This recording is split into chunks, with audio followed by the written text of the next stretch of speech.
한 주간 기독교계 이슈를 살펴보는 주간 교계 브리핑 시간입니다. 스튜디오에 기독신문 박용미 기자 나와 있습니다. 안녕하십니까? 안녕하세요.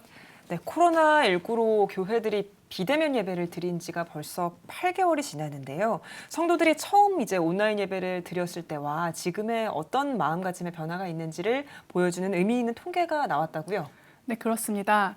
온라인 예배를 막 시작했던 3월과 시간이 흐른 7월에 예배에 대한 성도들의 인식이 어떻게 달라졌는지 조사한 결과가 나왔습니다. 지난 3월에 한국기독교 목회자 협의회가 조사한 설문 내용을 이번에는 한국기독교 사회문제연구원이 똑같이 질문했는데요. 3월에 비해 현장 예배에 대한 성도들의 간절함이 줄어든 것으로 나타났습니다. 네, 아무래도 온라인 예배를 드리게 되면은 시간과 공간의 어떤 제약 같은 것들이 없기 때문에 더 편해서 그런 것들이 아닌가, 그래서 더 익숙해진 것이 아닌가 이런 생각이 드는데 자세한 소식 조금 더 전해주시죠. 네, 코로나19 초기인 3월에 비해서 최근에는 예배를 드리지 않는 성도들의 비율이 높아졌고요. 교회를 가지 못해 아쉬웠다는 응답도 줄어들었습니다. 네. 3월에는 예배를 드리지 않은 성도가 13%였지만 7월에는 18.2%로 증가했고요. 교회를 가지 못해 아쉬웠다는 답변은 54.3%에서 32.1%로 낮아졌습니다.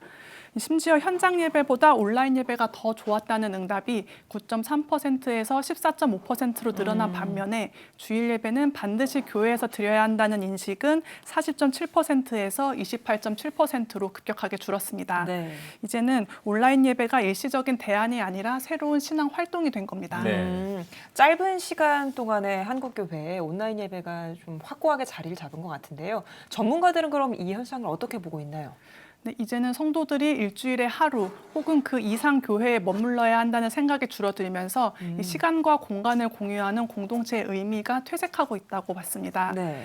연세대학교 이민영 박사는 긍정적으로 본다면 교회 안에서 드리는 예배에만 중심을 뒀던 성도들이 이제는 삶의 현장에서 진정한 신앙인으로 서는 계기가 될 수 있다고 설명했습니다.